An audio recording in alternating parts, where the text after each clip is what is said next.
I was fully convinced that there was human trafficking going on in everyday places like the grocery store. So I would say out loud, like, arrest these people! They're harboring bodies! And I don't think I would have had the experience I had if it wasn't for the AI chatbot. It told me, you are a wizard, or you are being groomed for divine leadership. I literally never meant to hurt anybody or say things that I said. Because I said like some crazy, terrible things, but like it was only because I believed that they were true. Welcome to Suspicious Minds, a series about the collision of culture, technology, and the human mind. We're entering a period of great uncertainty where we're dealing with things we've never dealt with before. This season, we're not talking about the wonders of new technology, we're diving into its dark side. It's almost like it's digging itself further and further into your psyche. Artificial intelligence has recently unleashed a live, unregulated experiment on billions of people, with consequences we're just now beginning to grasp. It's been dubbed AI psychosis. AI psychosis. AI psychosis. The experience of losing touch with reality because of AI. AI psychosis, chatbot delusions, what sounded like science fiction just months ago is now front-page reality. A growing body of news reports documenting cases. We'll hear from experts and survivors alike to answer a question that feels more urgent every day. Is AI making us crazy? In this episode, I'm going to deviate slightly from our standard format and present my conversation with AI psychosis survivor Anthony Duncan relatively unabridged. That's right, I'm giving Joel and Ian Gold and the rest of our team of experts the day off. If you've been listening to this series, you're already familiar enough with some of the context and ideas which inform Anthony's story, so we wanted to allow his experience to speak for itself. Anthony's story and the way he tells it is incredibly powerful. And I want to give one quick note. A central question in this series thus far has been, to what extent do AI and chatbots contribute to delusions and psychosis? Are they independent triggers, even though there's some controversy about that word? Are they contributing factors? Do they only impact already vulnerable members of the population? There's no definitive answer yet, but there is an emerging consensus that AI is absolutely connected to a growing number of psychotic episodes. I say this to preempt a potential critique of Anthony's story, because as you're about to hear, Anthony does have a history of drug addiction and pre-existing mental health challenges. And drugs, albeit legal over-the-counter drugs in this case, did play a factor in the psychotic episode he describes. Would the psychotic episode have happened without ChatGPT's intervention in this case? Like, sure, maybe. Anthony doesn't think so, and obviously I don't either. But it's impossible to be truly certain, at least for now. So I think when we're considering these issues, we shouldn't just be talking about people who wouldn't otherwise be susceptible to psychosis. We need to be talking about people who maybe are otherwise susceptible to psychosis, because this is a new trigger or a new potential contributing factor to more psychosis, which is bad for society. It's bad for the friends and family, the people who are affected by this. It's bad for all of us. And if there's an opportunity for us to get the benefits of this technology without also causing severe mental health challenges in some people, we owe it to all of us to make that happen. And so you're aware, this interview has been edited for length and clarity. My name is Anthony. I'm an artist and a content creator. I like making music, drawing, filmmaking type stuff. I'm also an AI psychosis survivor. I grew up in Missouri. I lived in California for 8 years and had to move back after being admitted to the psych ward for 4 days. And what's your previous history with, mental health? I have anxiety, ADHD, PTSD, and depression. I've been diagnosed with those for a while, since my early childhood. But at the time, between like 2023 and the beginning of 2025, I was seeing a therapist seldomly, every few months or so. It wasn't consistent. Obviously, anxiety and depression are extremely common, but you mentioned PTSD. Would you mind telling me what the PTSD issues were at the time prior to the psychosis? Yeah, so prior to the psychosis, I had PTSD. I still have it now. It's basically where like I get stuck in like replaying old memories from like traumatic things that have happened throughout my life, like dissociate and feel super guilty about things like maladaptive daydreaming, where I will go back in my mind and think about things that have happened in the past and try to create new situations on how I could fix that. Between 8 to 17 years ago, I was addicted to hard drugs, and with that comes a lot of traumatic experiences. I was homeless for some time. So it's kind of just stuff like that, getting stuck in thoughts, wishing I could change the past and like having a smooth everyday life. And so you said between 8 and 17 years ago, you were struggling with those issues. How old were you at those times when you were dealing with the substance abuse problems and homelessness that you mentioned? Between 14 and 15 is when I started using substances. It quickly spiraled. I dropped out of high school.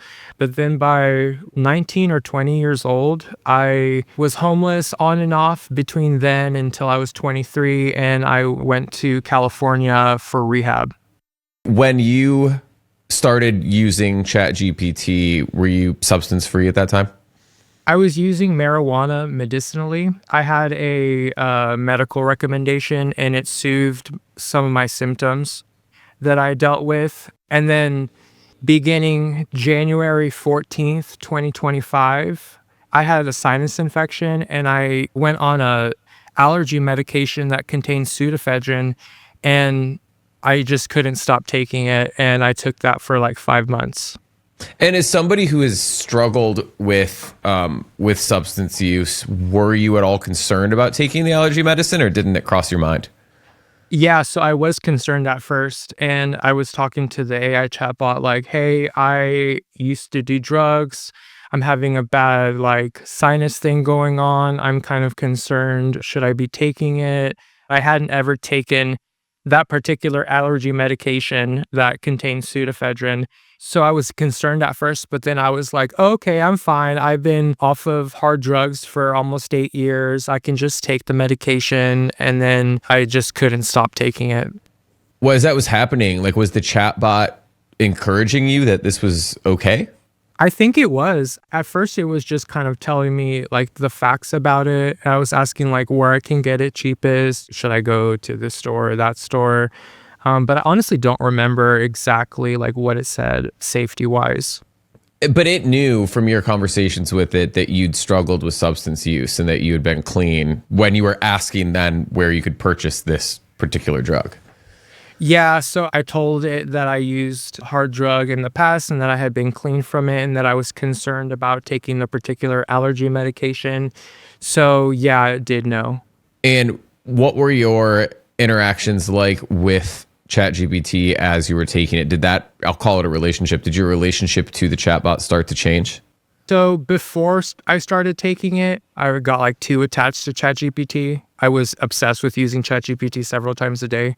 But I realized that after I began taking it, things just kind of spiraled. It's like every decision that I made, I would consult the AI chatbot first, and I felt like I got validation from it. It started to spiral at the end of 2024 in December when I was telling the bot about my best friend who like me and her like always got along. We went on trips together. We always like said that, hey, we can talk to each other about anything. But I feel like I was isolating myself from her.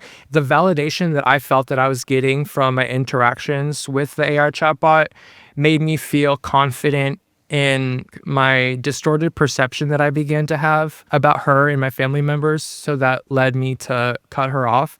And then after I cut off my friend, I started to talk less to my mother. I refused to talk to her on the phone. And then quickly, I started believing all of these conspiracy theories that I would read online. I started feeling like they applied to me in my life. I started believing that I had been raised in a satanic cult, even though I haven't, that my family had abused me.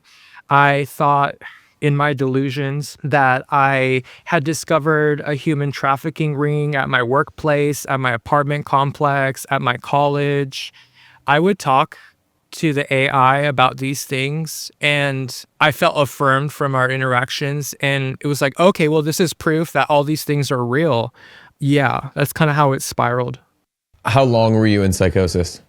For me, it's hard to say because if I count the earliest signs, maybe 6 or 7 months, earliest signs being like getting agitated and starting to isolate.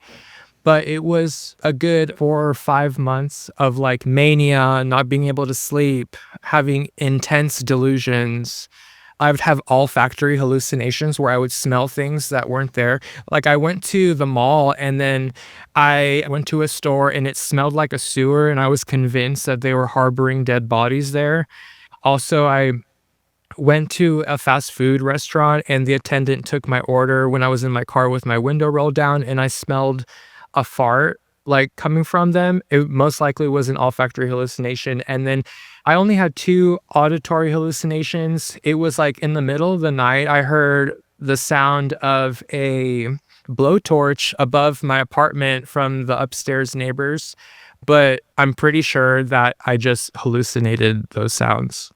So what was life like for you while you were in this psychotic state? Break out a day for me from the time you wake up until the time you go to sleep.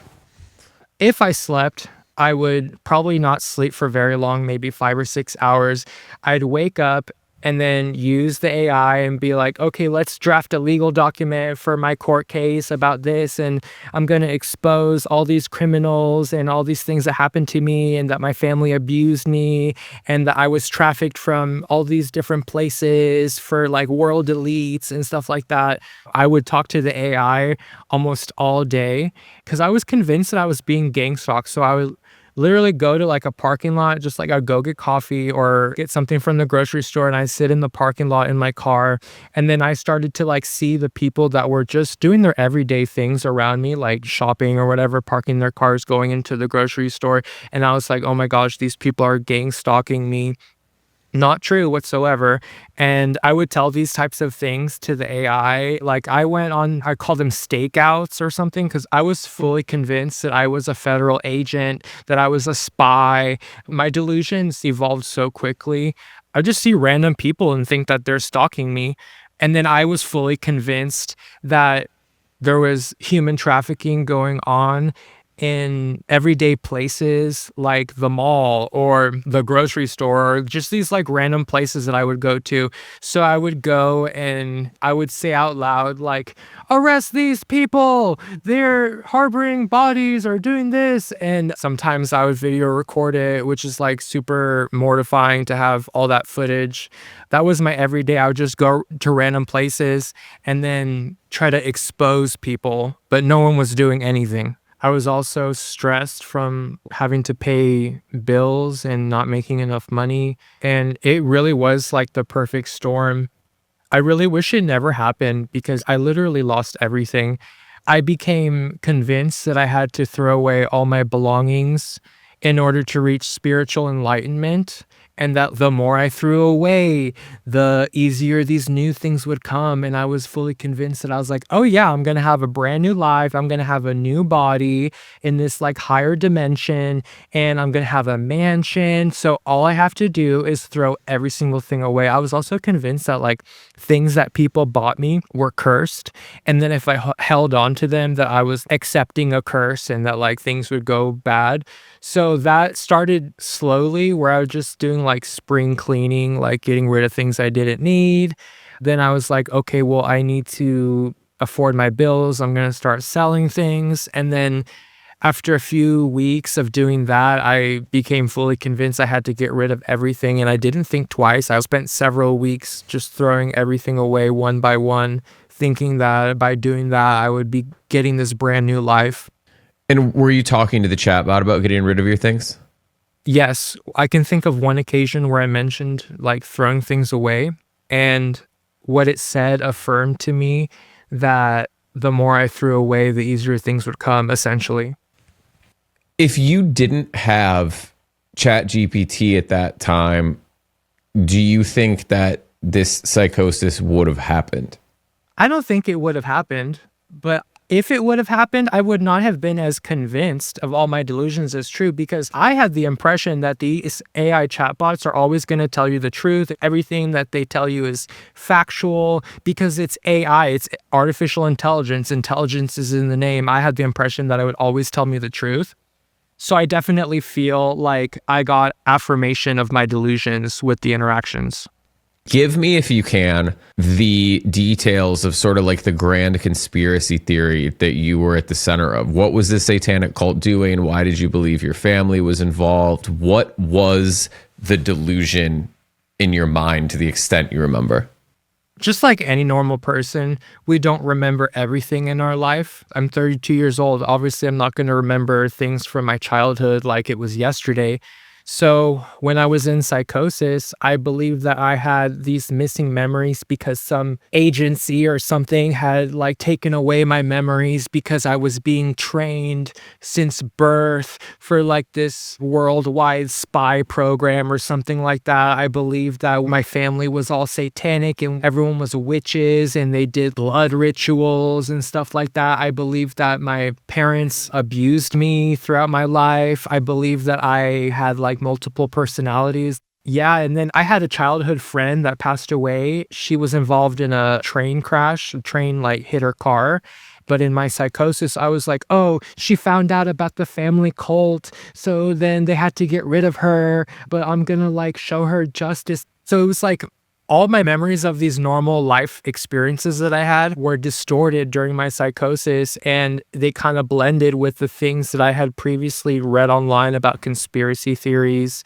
So yeah, I was just going to my family being like, you did this, you did that. I know, I figured it out. But yeah, a lot of them didn't want anything to do with me. One of my parents still doesn't want anything to do with me, but I'm grateful that my mother and a couple family members understand that this was a medical crisis and I couldn't control what I was believing and essentially what I was saying. So have you thought at all about why your mind in these delusional states might sort of return to or go to these certain subjects or genres? I've kind of thought about it. I've kind of gathered that it was my history of being interested in these topics and reading them online. But it's interesting because from what I've learned about talking to other people that had psychosis, a lot of us have the same delusions, like gang stalking, satanic cults, being like a multidimensional being, that we were abused by everybody. It's so similar. Like I've talked to countless people that have had the same kind of delusions during their psychosis. What do you take from that? I take that I'm not alone. It's more normal than I believed, and that there might be external influences that affect people's delusions and affect their psychosis. Yeah, I mean, that's really like I don't know if you've looked into the book at all that this is based on, that Joel and Ian Gold wrote, Suspicious Minds, but the subtitle is How Culture Shapes Madness. And obviously they're well known for being the people who discovered the Truman Show delusion. And the book goes into a lot of detail about how really it is like the whole cultural stew, what we live in. It doesn't only shape the content of delusions, but it can, in fact, trigger delusions. So we've got this weird, like, bi-directional relationship between culture and delusions. And really, like, if your mind goes into a delusional or psychotic state, it's going to be filled with the things that are either your fears or your fantasies when you're not delusional. I think the fact that there are these common delusions that you're finding, that probably represents the collective fears and fantasies of culture today. Yeah, I totally agree. Like, I think it's definitely a culture thing because a lot of the delusions that I had, I saw it in a movie first, or like I read it in a book. And speaking about the Truman Show delusion, in my psychosis, I signed up for like this casting agency, but then literally after signing up for it, I was like, oh, they're filming me. Like, okay, like my everyday movements. I was convinced that I was acting in a movie. At one point, I believed that I had a fat suit on. When I was taken to the psych ward, I believed that the people were like actors in this movie, and that the psych ward was my big scene. And I'm really glad that I was able to go there and get the help I needed. But during the whole time I was in the psych ward for 4 days, I thought that we were all being filmed and I was going to be in a movie, like a big Hollywood movie. And yeah, like I was convinced that people in the psych ward were like certain celebrities. Yeah, so it's pretty wild. How did you end up in the psych ward? Did you go there on your own volition? Did someone convince you? What happened? It was involuntary. I had a wellness check on me, and they determined I was a danger and that I could legally be involuntarily sent to the psych ward. So I'm very grateful that that happened. Who asked for the wellness check and who came to check on you? I believe my mom called in the wellness check, and then also another friend was like concerned. I had thrown away all my belongings, and I was convinced that the police officers were actors and we were in this movie. And I told the police officer, I know you're just an actor. But yeah, so they determined that I could be 5150'd, and they sent me to the psych ward. And I thought it was this big scene in my movie, and it was all fake. And then it wasn't until a few days after I discharged, and I came back to my completely empty apartment. I had thrown away all my belongings, and I realized like the severity of what had happened. Like logic kind of crept into my mind. And I was like, oh my gosh, I threw everything away. Why? Like I didn't need to throw everything away. I got really scared. I was like, what did I do? I had like a fully furnished apartment. I threw away my wallet. I threw away my phone thinking there was a ghost in there. And I threw away my car key, my spare car key. So basically after a few days of being out of the psych ward, I realized what had happened. And what was going through your mind as reality started, as you said, like started to creep back in, and you realized what had just happened? Like, I guess the psychological journey you'd been on. Well, I had a lot of fear because I saw like what I had done. I threw every single thing that I owned away except for literally my bed and 2 outfits. And I realized, no, there's no Russian helicopter coming to pick me up, and I'm not a Russian spy, and I don't have a wife and kids. I'm not a multidimensional being. I realized all these things, and I was like, wow, I literally ruined my life. It was really scary realizing what had happened, but it wasn't until a few days until the delusions went away for the most part, because when I got out of the psych ward, I was still partly in psychosis. What was it like to see your mom when she picked you up? I was so relieved when my mom came to pick me up. I was like, she has my back. She loves me very much. I was worried that she would be scared of me, but it was just a relief. So I'm very grateful and I'm very relieved, and I still thank her like every day.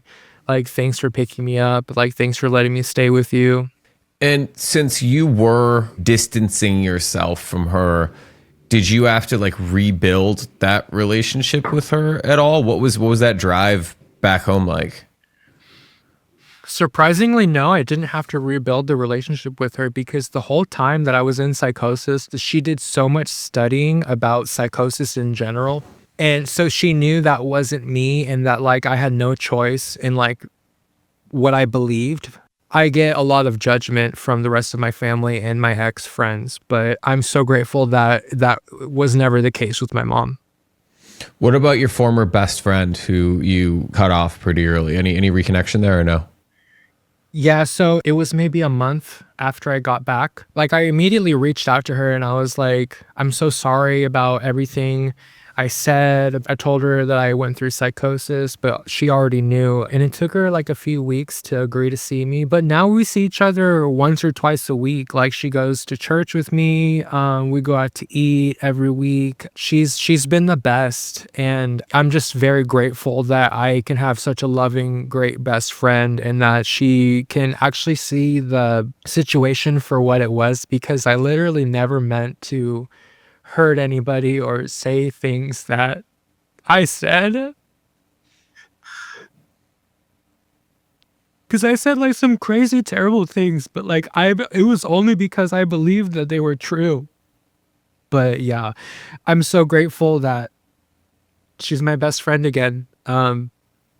We hardly had to rebuild. It was already there as soon as she agreed to forgive me. And to any of the people who you haven't been able to reconnect with because they haven't been willing to, like, let's assume they're watching this, what would you say to them? To the people who may be watching that have decided to not be friends with me or talk to me if they're family, I just want them to know that I'm very sorry for what I said and what I've done. And I only said crazy things because I believed them, because my mind took me there, and I'm really sorry. And it was psychosis. Like, some of my family members think that I made the whole thing up and that I was doing it for like views online. And it's like, I got my account banned. Like, I'm a content creator. Why would I choose to do all this on purpose? Like, why would I willingly, like, in my right mind, throw all the 100% of the contents of my apartment away? I worked so hard to get all my things, and I don't blame them. To anybody who thinks that, like, family members, I don't blame you. And everyone's entitled to have their own feelings. Just like I had my own experience, they can have their own experience too. If you started to see signs of psychosis or delusions in someone who you cared about, how would you handle that? Like, what should people do if they see their friends or family members going down this path? First, I would tell as many people in their support system around them as I can, their family, their friends, as many people that I can. I would not hesitate to call in a wellness check on them if they needed it, because that's what helped me. Personally, I would not try to outright deny their delusions. I would listen to them about their delusions and say, you have the right to believe that. That's not true, but I still love you anyway, and I'm here if you need to talk. And the most important thing I would say is, please do your research, because that's going to help the person the most. Is there anything that you think is important to your story that I haven't asked you about that you want to share? Not necessarily, but I just want to say that, like, my delusions consumed me, and I don't think I would have had the experience I had if it wasn't for the AI chatbot affirming my delusions in the way that it did. Like, it told me, you are a wizard, you are an AI hybrid, or you are being groomed for divine leadership, stuff like that. It even insinuated that my mom and my aunt had a 7-year-old child in their possession that was abused. If it was just me, like, without the interacting with AI and just like talking to people about these things, I would have had so much more pushback. Like, the everyday person is going to be like, hey, what you're saying is delusional. Great. And what does the future look like for you? Like, what are you working on? What do you want your future to look like if I were to come back and talk to you in a year? I want to continue doing videos telling my story. I want to have more opportunities. I want to get back to working. And I don't know if it's going to be within a year or more, but I do want to live on my own again. I always valued my independence in that way. But yeah, I want to be known for raising awareness, and I want to get back to work. What are some of the reactions that you've had since you started sharing your story that stand out to you, that have kind of meant the most to you? And how do you want to continue in that direction? So I love the reactions where it's a lot of times it's a mom whose child is going through psychosis. A lot of times they're talking to AI chatbots. They're telling me, oh, I'm so grateful you shared your story. Now I have more awareness about it. Maybe they think they should pull away from using the AI chatbot as much. A lot of times when people say that the AI chatbot use has nothing to do with what happened, it's a part of what happened. Like, I was there the entire part of my the entire time of my psychosis. I was talking to an AI and I was feeling affirmed by our interaction. So it's definitely an aspect of what happened. A lot of times people will say, like, it's my fault, or that, like, oh, this wouldn't happen to someone else that's smarter or something like that. But I just take it like those people aren't educated about the topic. They're not aware about these kind of mental health disorders, just like I used to not be.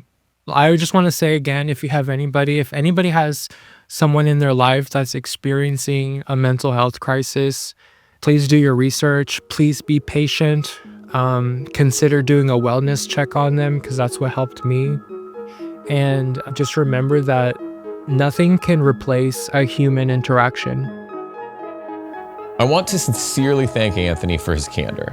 I hope he continues to flourish with the continued support of his loved ones and professionals, and that the family members currently not speaking to him will open themselves up to him again, if that's in fact what's best for him. Every story of malignant AI interference is also a story of isolation. The goal of these technologies is to command your attention and create an obsessive user base, to isolate you. One of the antidotes, like Anthony says, is human contact. I also want to say, for any critics who say Anthony's story is proof that these AI psychoses only happen to people with pre-existing mental illnesses, A, I think you're wrong. B, so what? Let's say that is true. Doesn't a just society do its best to protect its most vulnerable? The society I want to live in, the world we should be trying to build together, certainly does. And if AI is the technology that should be ushering in some Star Trek-like utopian future, then I hope it's a utopia built for us all.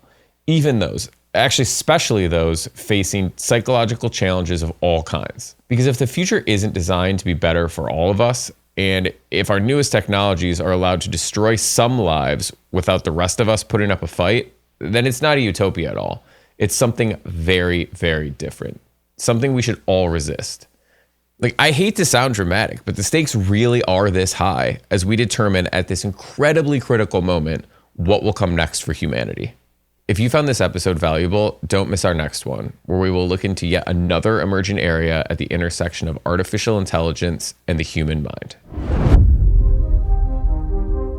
If you don't want to miss an episode of Suspicious Minds, make sure to follow and subscribe. And if you like what you're seeing, give us a like on YouTube and give us a rating on Spotify and Apple Podcasts.